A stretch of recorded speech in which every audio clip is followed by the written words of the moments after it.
Now, I think I might have forgot to mention in that last video, because I got a little bit passionate there, didn't I? This is really important stuff we're talking about here, not just a little bit of dry, stagnant, stale information that you can write down and try to remember. These are ideas that we really want to get into the habit of relating to ourselves and building into our own lives, adapting and adjusting and changing ourselves appropriately, if that is in fact necessary. So, there was a resource that we created that actually just done a bit of a contrastive analysis. There was the Jean Piaget stages of development, and then there's the Erik Erikson ones. So we put together a resource that kind of looks at the two different models, the two different theories, compares them, and then just puts together a bit of a conclusion, then asks you a few questions. So if you haven't accessed that resource, and we've built it into the last video and the one before that, so just go download that, spend a little bit of time working through it and relate these principles, these ideas to yourself. This is how you learn and grow. So I want to introduce you now to a fantastic man, Mr. Noam Chomsky, all right? One of the thinkers who I just love this man's work. He's still alive today. He writes, he's probably written more books throughout his life than I think when I've had hot dinners. He has a theory about absolutely everything. Some of his works can seem a little bit complex, a little bit complicated, but some of his ideas are very, very big. All right, so if you like a complex read, just read anything from Noam Chomsky. You can't really go wrong there. So that's the man there, quite a serious-looking guy, but he writes in quite a serious fashion as well. He's all about social change. He writes about politics. He talks about the individual. He talks about religion. He talks about absolutely everything, but from an objective perspective. All right, so Noam Chomsky, back in I think it was maybe the late 60s or the early 70s. He was one of the first guys to coin this term, cognitive distortions. He didn't really use the word cognitive distortions, although he did give reference to them.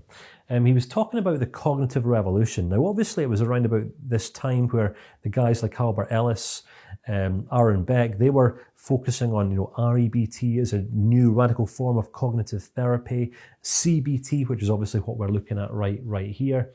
And Noam Chomsky was a contributor, as what he always has been into most things. He highlighted a number of theories that paved or kind of craved a bit of a way for this cognitive revolution and this breakthrough in cognitive thought. The cognitive psychologies, if you like. What he started to identify were these cognitive distortions, patterns of unhelpful thinking that people would subscribe to in life. Now, over the next few videos, I'm going to look at this term cognitive distortions from three different angles.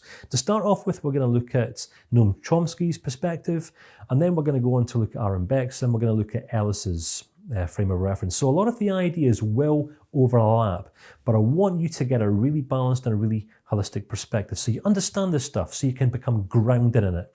And the reason why this is important is because as cognitive behavioural therapists or coaches or counsellors or mums or dads or managers or bosses or whatever it is that you go on to do, it's this one area in life that we are generally able to impact people the most with the greatest ease, all right? When we're able to identify the cognitive distortions and disruptions of thought that people have going on inside of their minds, all we need to be able to do is identify them and question them. Now, we're going to share with you quite a few methods and means through which you can do this, but here I just want to get you grounded in the ideas so you know what it is that you need to be looking out for. You with me? Is this okay? So let's start out. This set of ideas is more about cognitive bias, all right? So one of the cognitive biases that Chomsky highlighted was the sensory anchoring bias. And this is where sometimes we rely more heavily on our memory than what we actually need to, and how sometimes this can kind of distort the way in which we relate to ourselves, or other people, or life in general. And this is where we sometimes tend to rely on the first piece of information that we receive. Now, I'm going to give you a bit of an abstract example of this, all right? But it's my whole life. It's not like I've ever really been an avid football fan, but I've always had an interest in football. Reason being was because my dad, he was a football fanatic. Now, I was born in a city called Dundee here in Scotland. I think I've already mentioned that. And in Dundee, there's one street called Dens Road. And at one end of the road, you've got Dens Park, which is the home of Dundee Football Club. And then at the bottom of the road, you've got Tannadice Park, which is home of Dundee United Football Club. So as you can imagine, right, on the days where both teams are playing at home, perhaps Rangers or Celtic or something like that, Dundee can get a little bit chaotic, but I'm not here to talk about football. I'm here to talk about a sensory anchoring bias. All right, anchoring is where we assign a response or a feeling onto something that's been said or an earlier life experience. Now, I think growing up, my dad took me to a couple of football matches. He was a Dundee supporter, and when he was, conversing with any of his friends, they would talk about Dundee being the superior team and Dundee United being for all the lowlifes, right? All the scum of the city and things like that. Now, when we're young, we don't expect our parents or those significant others to lie to us or feed us full of inaccurate information. We're little sponges, so we just absorb everything, we take it all in, and sometimes we tend to rely on the first bit of information that we receive. So guess what happened? For years that followed, I bumped into someone, or I would meet a person, or I would see a bunch of guys walking past wearing Dundee United football shirts. Oh, scum of the earth. Oh, lowlifes. Oh, must be paupers. Kind of like I was better than them. And I wasn't even really a Dundee supporter, right? I just had some sort of association with this team at an earlier stage in life. Absolutely insane. Another thing, my dad used to hate tomatoes, right? He would say, tomatoes, oh, terrible, horrible things, right? So I relied on this one little bit of information, and my whole life I would have said, I hate tomatoes. Even today, if you put a meal in front of me with a tomato, the tomato is usually the one thing that I leave. And I'm generally quite good at clearing my plate, all right, as you can probably see, all right? I'm a man who likes his food. And it's not like tomatoes are bad. It's not like I don't like them. I genuinely do. I love tomato juice, tomatoes in burgers and all that sort of thing, but just eating a tomato, it's just in my head. I'm like, no, tomatoes aren't good. The tomato will be the bit of food that gets left behind. Now, in comparison to some of the ideas I was sharing in that last video, we're obviously talking on a bit of a lighter level here, all right? But I just share these examples with you to highlight this sensory anchoring bias. Sometimes we'll go through life avoiding certain types of people or certain types of food or certain experiences because we just see them as being bad.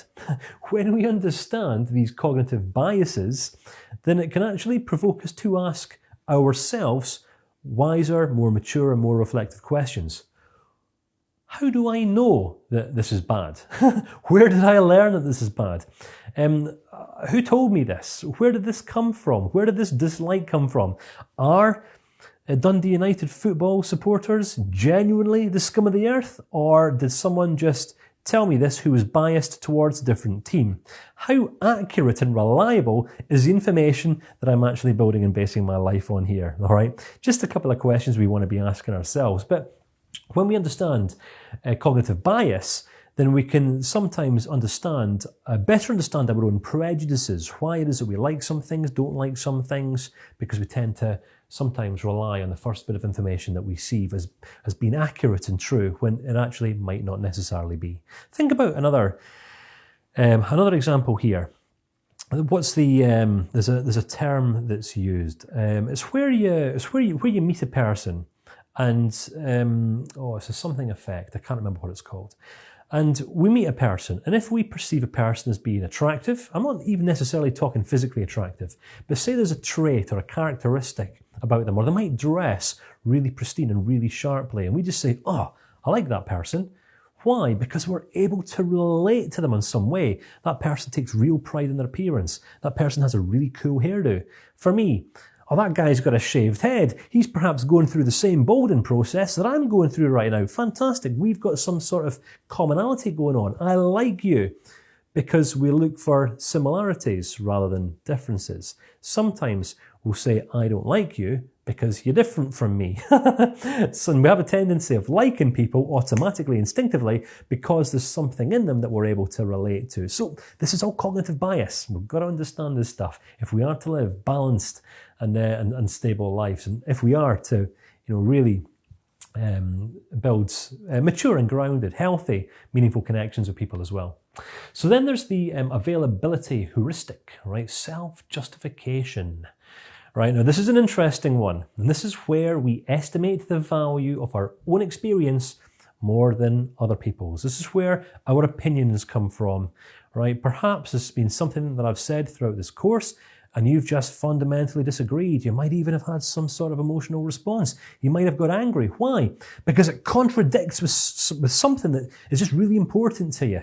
Perhaps an identity label that you're hell-bent on justifying or protecting or something like this. Availability heuristic. This is just self-justification. It's where anyone comes to us with a bit of information or an idea that contradicts or conflicts with that which we already believe, we reject, rather than seeking to understand. It's, no, you're wrong, because I'm right. Now that's obviously a very, very closed way of looking at life and relating to people, all right? But if you have found yourself having an emotional reaction or response, especially negatively, to something that I've said throughout this course, my friend, this is it. Know thyself, understand thyself, all right? Overcome thyself if necessary, and have your picture of the world, your understanding of what it means to be human expanded, all right? This is what's going to enable you to better relate to other people. So, some people go through life kind of like with this set of blinkers on, believing genuinely that there's no degree of truth outside of that which they have experienced. Now, would I say that I'm the kind of guy that believes that the aliens dropped us off here? The aliens are going to come back and whisk us away to a multiverse at some point in the future?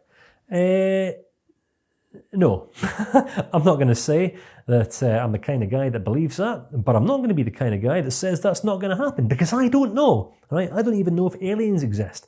I've never seen them, all right? Now, obviously, having operated inside of the personal development world and the personal development realms, I've met more than my fair share of complete space cadets and weirdos over the years. I'm going to be honest with you.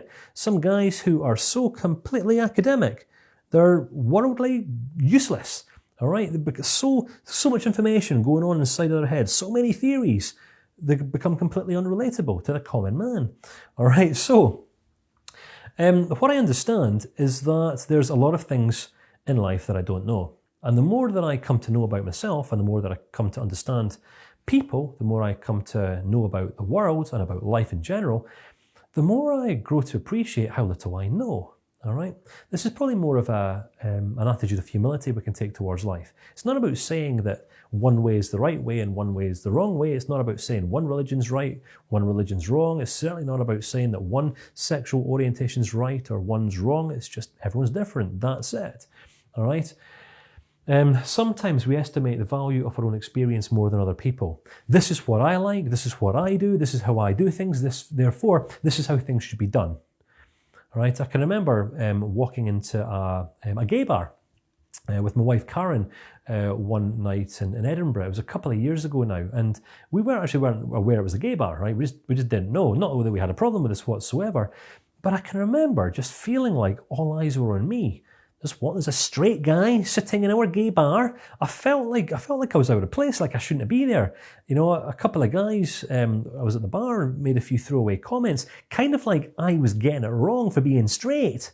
You know, what I didn't tell them was that, you know, if everyone in the world stopped being straight, then humanity would cease to exist. I didn't tell them that. I didn't remind them about the parents being straight, which is the only reason why they existed. But still, what I'm saying is, I use that example, that sometimes people develop this mindset. This is how I live life. This is how I am. Therefore, this is the right way. This is how all people should be. And it's very, very naive, very ignorant, and also very dishonouring and disrespectful of how it is other people make life. Remember, there are levels of stages and developments, all right? We're all different. And there is no right, there is no wrong. But there is the bandwagon effect. If you go first, I'll go second. All right?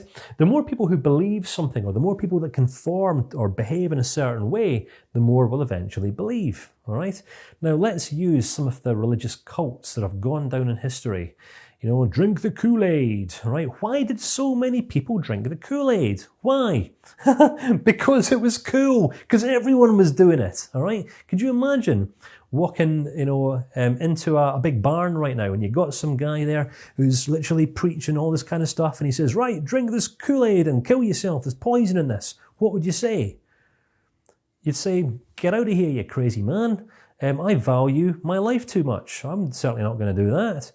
But then what happens if this is a community of people that you're already connected with, many people you've developed meaningful friendships with, some of them you might even love, and they're all acting and behaving this certain way, perhaps flying the flag or doing something like that? It becomes normal, doesn't it? When lots of people are doing it, it becomes justifiable for us to act or behave in accordance with the groupthink, the bandwagon effect. If you go first, I'll go second. Because most people don't like to go against the grain. Most people just like to fit in. So this is why the internet has done such a great job of connecting like-minded people over the years from all corners of the globe. I mean, we have the ecology community, which is fantastic, and the Academy of Modern Applied Psychology. And for the first time in history, we have a platform that allows us to unite people who are pretty much all at the same level of development and growth in life. They've perhaps gone through life a certain direction to a certain point. Their desire to change has become greater than their desire to remain the same. They've reached this crossroads, made a decision, right, now I want to develop and grow and stretch myself in view of at some point in the future, growing and helping other people to develop and change, and maybe even make an impact in the world in some way. So we're able to do it. All right? So the bandwagon effect, up until perhaps maybe 5 or 6 years ago, this is why cults and religious groups were always so popular. Why? Because it gave people a means through which to connect with other like-minded people. Right? Some people will commit to working in an organisation or a dead-end job that they hate for an entire lifetime. Not because the work's meaningful, not even because it pays well, but just simply because everyone else is doing it. I can remember being in the military. I think I must have reached the age of 23, 24, maybe it was 25, I can't even remember back then. And I was standing alongside my peers, my military comrades, my brothers. These were guys that I worked with, I played with, I lived with, we went to war with, we went on holiday together, we'd done everything. This was like my family, if you like. One of the hardest things I ever done was leave the military. Why? Because I was getting off the bandwagon. I was getting off the bandwagon. Right? I was leaving not just a job, but a whole way of life. And one of the things that I found after leaving the military was that once I was out, that was it, I was out. I still saw these guys as being my brothers and my friends, and I can remember going on a few trips to go and reconnect with some of them. But many of them were close to me. You're not part of us anymore. You're not one of us anymore. All right? Have you ever been on the receiving end of something like that? It hurts, doesn't it? Especially if we're not grounded in our identity. So, this is just another cognitive bias, where people cling together and remain together through association or sameness. Personal blind spot bias. I'm okay, you're not okay. And this is where we can identify flaws and imperfections in other people far easier than what we can identify flaws within ourselves. There's an old saying, I think this one might even be biblical, I can't remember. It was about before you go critiquing someone, before you go giving someone a bad review, before you go pointing out another person's flaws or imperfections, make sure that you've first dealt with all of your own. Because if you're pointing out another person's imperfections whilst you yourself are imperfect, well, my friend, that makes you a complete hypocrite. Makes you completely full of it. All right? But how often do we do this? It's easy, isn't it? To not be looking at ourselves and be focusing on other people's flaws and warts and imperfections and little bad habits and miscommunications and things like that. And sometimes, remember, we're not even actually responding to things that people say or do. We're just responding to our perception, how we are interpreting the things that people say and do. Why? Because sometimes we're more interested in just protecting our other biases, all right? Protecting the first bit of information that we've had, or we want to protect our own experience or our own preferences. And my goodness, you say something that contradicts that which I like, which means therefore you're bad. And things like that. Know thyself, understand thyself, become aware of thyself, then regulate thyself. Right? This is what maturity is all about. To live a balanced and mature, grounded life, all right, we kind of need to flip our attitude upside down on its head, where at all times and in all situations, we're analysing and critiquing ourselves first, not other people. We look at ourselves, we adapt and adjust to revolve around other people, not for the purpose of fitting in or people pleasing. But say, for example, I'm having a conversation with someone and someone says something or does something and it just triggers a response in me. Rather than reacting, which would be like me jumping from A to C in the ABCDE CBT framework, all right? This person's made me feel a certain way. No. All right? These are all the cognitions that go on, all right? This is all to do with B, all right? This is reasons why we have the consequences and the results and the outcomes that we do, all right? So, yes, this person might have said a certain thing or done a certain thing, but they haven't made me feel anything. It's the way in which I've interpreted what they've said or what they've done. It's the way in which I've read it. This is on me, it's not on them. All right, this is us taking responsibility for our lives. So when we take responsibility for our own cognitive biases, we become so much more grounded in our day-to-day connections with other people. I'm not just talking about how to become a CBT therapist here. I'm talking about how to be a more effective human being, full stop. How to be a more effective mum or a dad or a manager or a leader or a social influencer or a boss or an employee. By stopping reacting and judging other people and instead critiquing ourselves more accurately instead. Am I really responding to what another person's saying here right now? Or am I misinterpreting them? Am I reading this in a helpful way, in an unhelpful way? How am I in control of my own processes? These are the questions we want to be asking ourselves. Because it's easier to identify flaws in other people and critique them than what it is to sometimes identify flaws and imperfections in ourselves, isn't it? Confirmation bias. I determine what's right and what's wrong. I am the law. I'm the judge, the jury, and the executioner. I don't like you, therefore you're bad. I like you, therefore you're okay. Oh, I think that you should be taking notes in a different way right now, which means that I'm right and you're wrong because of the way that you're taking notes right now. Or maybe you're thinking, my goodness, Kane Ramsey, why are you communicating like this? You should be communicating in a different way. I'm right, you're wrong. You're getting it wrong because you're communicating how it is you're communicating. You should be doing what I think you should be doing. Now, all of this stuff sounds completely insane. But it all happens inside of us, all of the time, all day, every day, full stop, even right now as you're watching this video. Know thyself, friend, know thyself. I'm here to help you become acquainted with yourself, to help you understand yourself, so that in turn you can better relate to and understand others. This is really big stuff, really, really big stuff. Confirmation bias. We like the ideas that validate our beliefs more than those that don't. What are beliefs?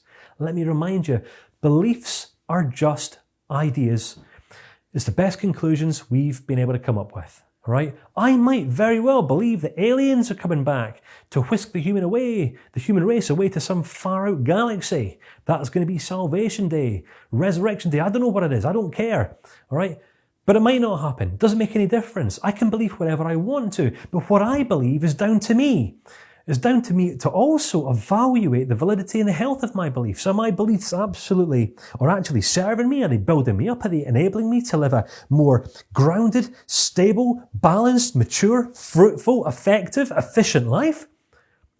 Or are my beliefs completely irrelevant?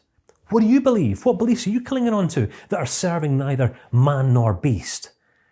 Because I've had some conversations with some people and they'll spend hours talking about and justifying the completely irrelevant beliefs that they have.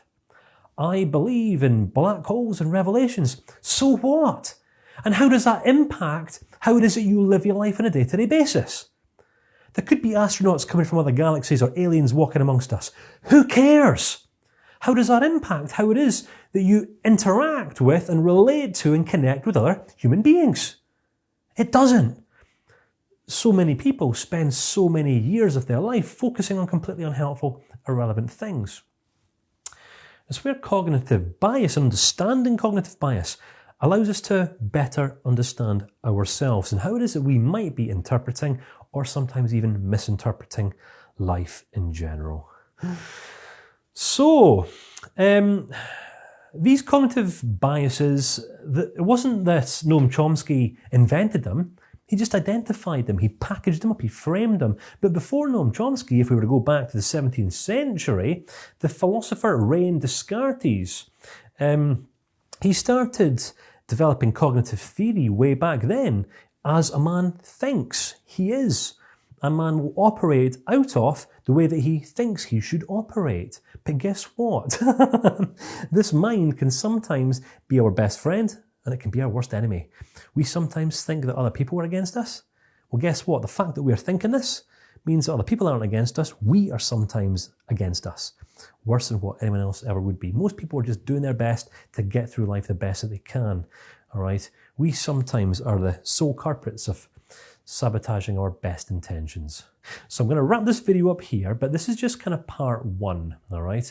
We've got part two that I'm going to share with you a few more interesting cognitive biases in the next video. There is a worksheet we've created that we've built into this video, so download that now, have a look through, and this will prepare you for the next batch that I'll be sharing with you in the next clip. Listen, I hope you find this stuff interesting. More than anything else, I really hope you're relating these ideas to yourself, because if you're not, well, you're not going to be able to relate them to anyone else, my friends. So you go first, and I'll see you again in the next clip.